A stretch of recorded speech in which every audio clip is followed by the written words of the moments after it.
Oh, interesting. MashaAllah. I was thinking about stopping by. My wife has qiyam usually on what's that called? Saturday nights. And so I'm like, that's why I'm trying to be home with the kids so they don't bother her qiyam. It went pretty well. Alhamdulillah. Hafiz Tahir, Hafiz Afiq. Nice. And Shirazi was here.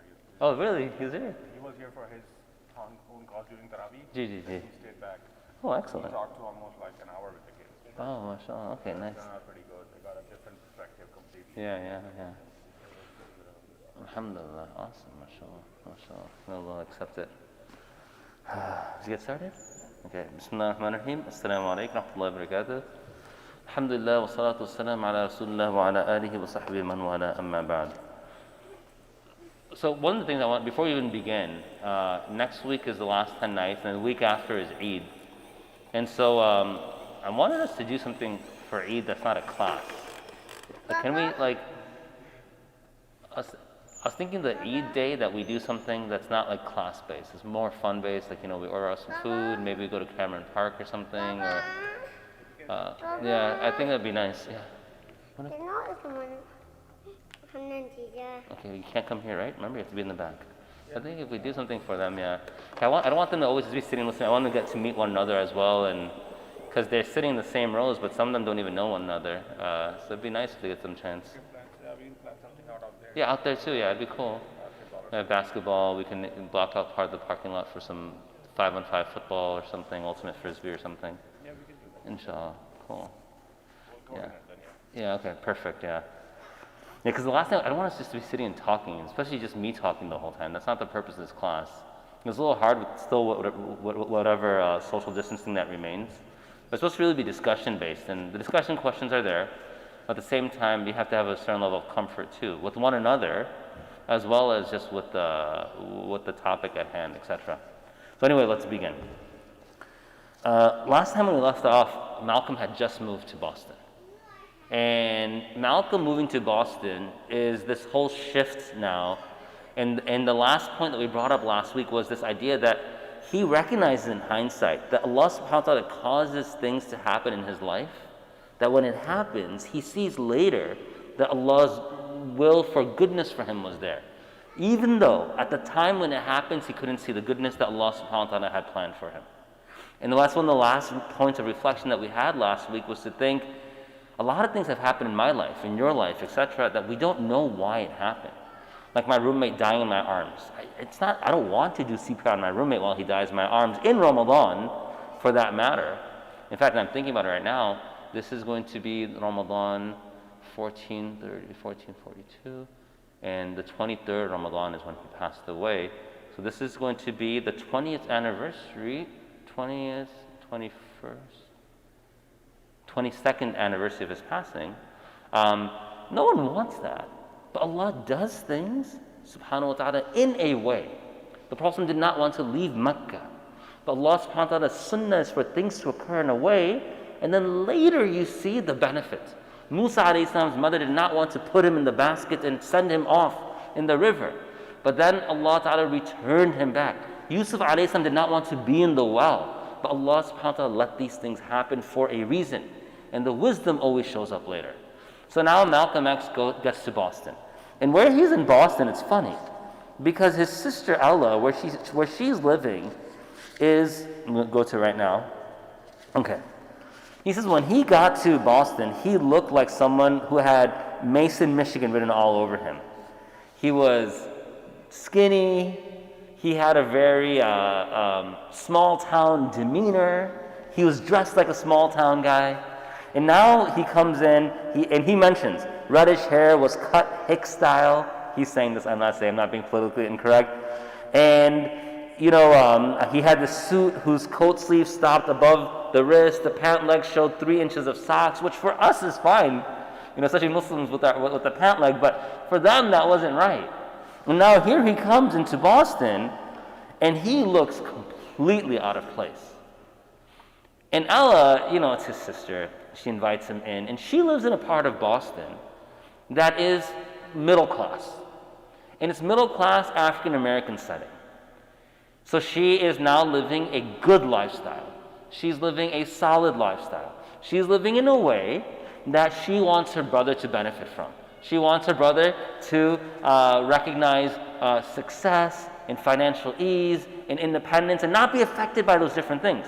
The North, in general, was better for African Americans, but the East was even better. In Boston, the areas that were a little more liberal, a little more accepting of having success for African Americans at that time. So she wanted that for her brother. Excellent. So what's the problem? Well, the problem occurs shortly thereafter. Does anyone know, from the scholars of Islam, when someone asks, I want to better myself, what's the one place they always tell you you have to focus on? It's not Quran. It's not prayer. It's not fasting. It's not charity. It's not Hajj or Umrah. You want to better yourself, they always tell you look at one thing. Anyone know what it is? Go ahead, guess. Yes. What's your name again? Yusuf? Okay, good. Your company. It's your company. Ittaqullah wa kunu ma'a sadiqin. It's your company. So Malcolm, she wants him to come into good company in Roxbury, in this part of Boston, to be around people who are going to influence him. And initially, that's how it starts off. Now, I don't think your parents are listening online, nor that your parents are here. So I can get away with some things right now without me feeling bad that I put you in a bad spot. But as a parent of 5, I have a 14-year-old, so he's close to some of your ages. I have a 12-year-old that's close to some of your ages. And then I have the 3 in the back. Those 2 they had a qiyam last night, so they're sleeping now. They'll wake up around 1, I think. And they have their own halaqah. They don't come to any of my programs. You'll never see my kids in my programs. That's one thing. They're sick of hearing me. They have Saad fatigue. They don't want to be around me. So if you're like, why don't we ever see them? They came to that basketball thing that one time. No, actually only one came. Because they see me enough. They see me the other 23 hours of the day. So anyway, one of the things that you'll see with parents is they're going to put you in awkward spots. And you're going to be thinking, why are they doing this to me? Why do parents often put kids in awkward spots? I'll give an example. I'm 40. I was born in America. I was raised in America. I spent some time overseas in my studies, but in general, I've been in America the entire time. And I've taught in the school system since 2002. So I've been a teacher for almost 20 years. So almost half my life has gone in teaching.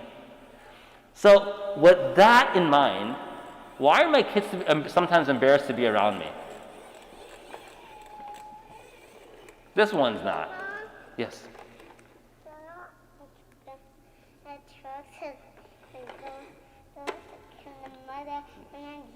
Okay, go drive it over there, okay? They're playing with each other. Okay, good. Why would my kids be embarrassed to be around me?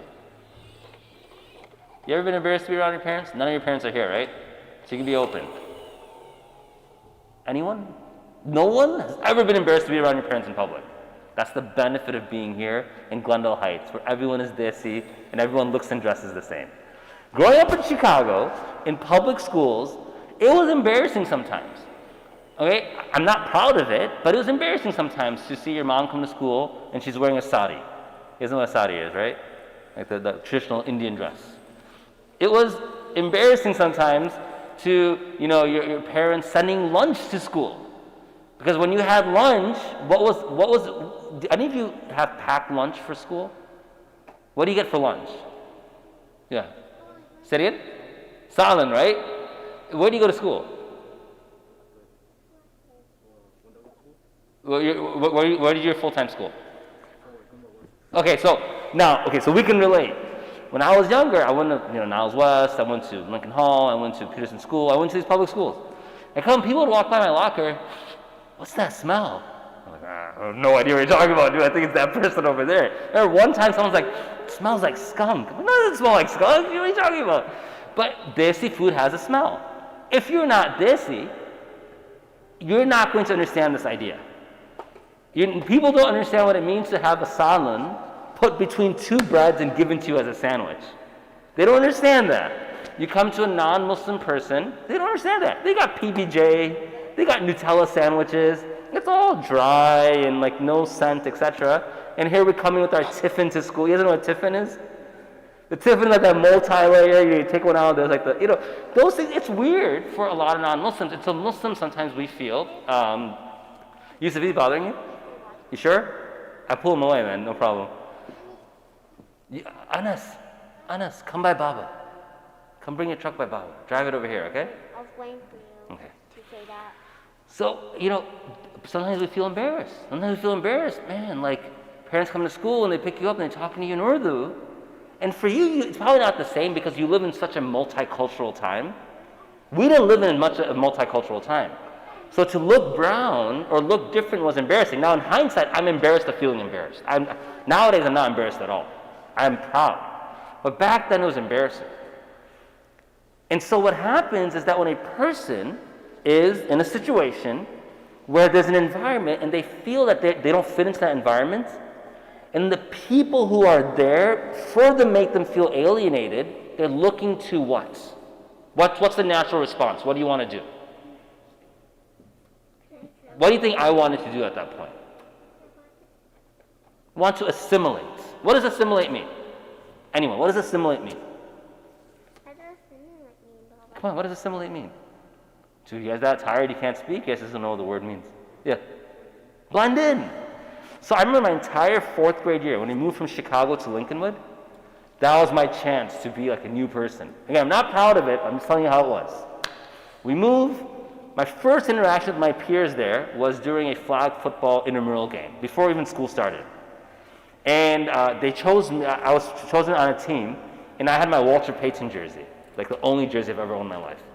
And they're like, what's your name? I'm like, Saad. And they're like, Saad? Like, we'll just call you Walter, because Walter Payton jersey. I'm like, that's cool. The whole year they called me Walter. I let them get away with it. I didn't care. It's so much more white and American than being called Saad. Now, I'm proud of my name. I love my name. I don't have that anymore. But I'm just telling you what happens.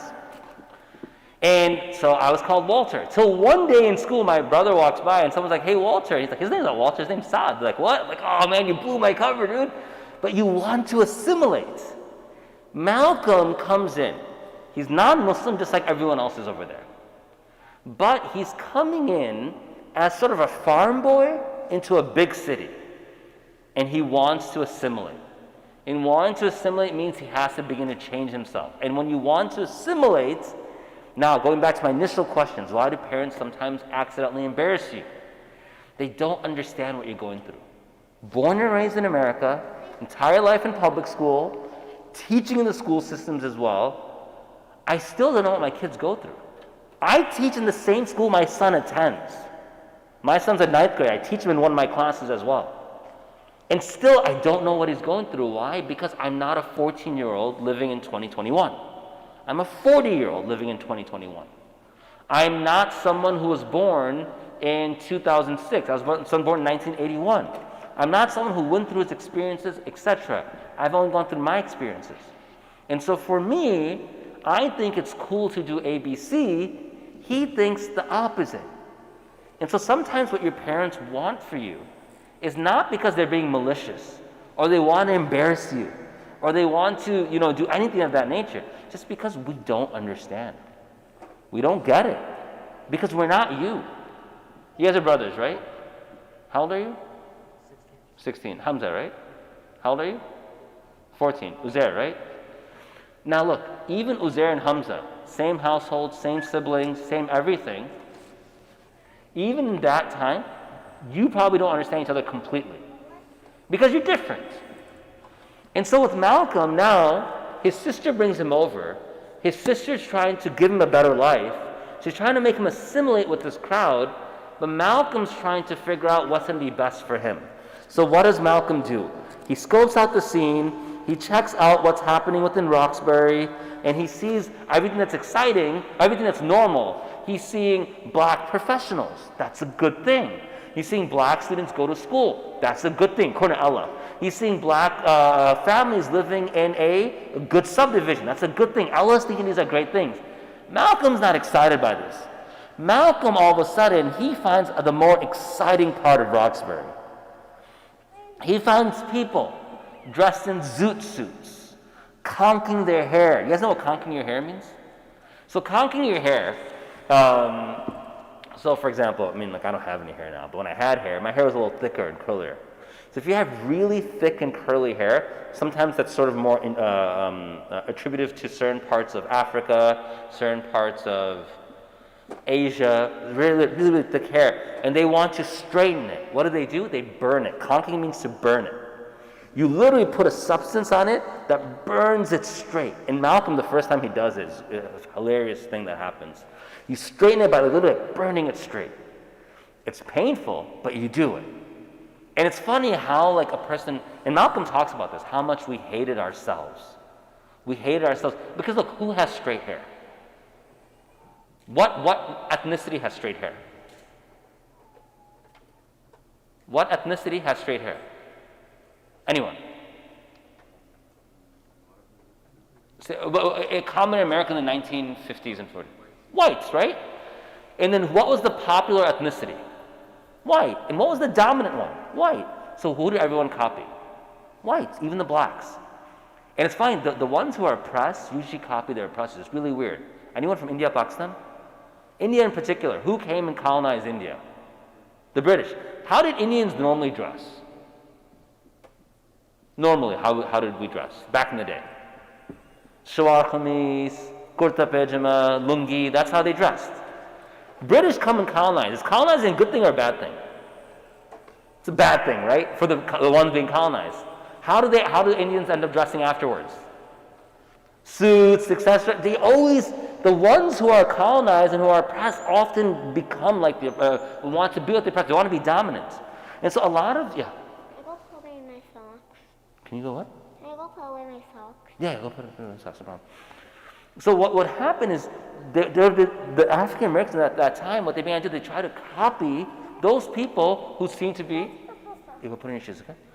Who were dominant over them. So they would try to strain their hair. They put this thing on their skin to try to make themselves look light. Even when I lived in Africa, I saw that on the billboards. It was called Light and Lovely. Light and Lovely. Why do you look light? Just look dark. What's the difference? I'm dark, I don't care. You know, but they would try to be like this. And Malcolm began to see this side of town. Yeah, go. And when he went there, this was the night scene. This is the clubbing scene. Everyone had zoot suits on. If you don't know what zoot suit is, anyone know what Tom and Jerry is? That cartoon, the cat and mouse cartoon? You know Tom sometimes dresses in a suit that has like really broad shoulders and a really thin waist? That's what a zoot suit is, with this matching hat. That's what Malcolm saw. He saw people going to Lindy Hop dances, where they would go in these crazy night dances, etc. That's what he saw. He saw people sitting on the curb, speaking speech in a way that was so cool, and he wanted to speak like that. It's not like the farmer's boy way of talking as Michigan. Malcolm wanted to be like that. Allah didn't notice this. Allah just noticed him in the day. You know, he had a job at the drugstore. The drugstore is like the back in the day Walgreens, where you would you can make sodas and you can give like ice cream shakes to people. And this is what she saw him do, and she thought, oh, he's in good hands. But when she wasn't looking, he escaped. So this is the next lesson for today. Look, guys, Anas, can you go drive your car in the back, please? Hamna, can you take him to the back so he can ride his truck over there? Thank you. Guys, there's only so much parents can look at you, imams can look at you, sheikhs can look at you, etc. In the end, you're going to become who you want to become. Malcolm, his sister was watching him like a hawk. But in the end, he could only become who he wanted to become. And he became galvanized and amazed and enamored by this nightlife. And what did he do? He became like that. The reason I bring this up to all of you is because you're young. All of you are less than 20.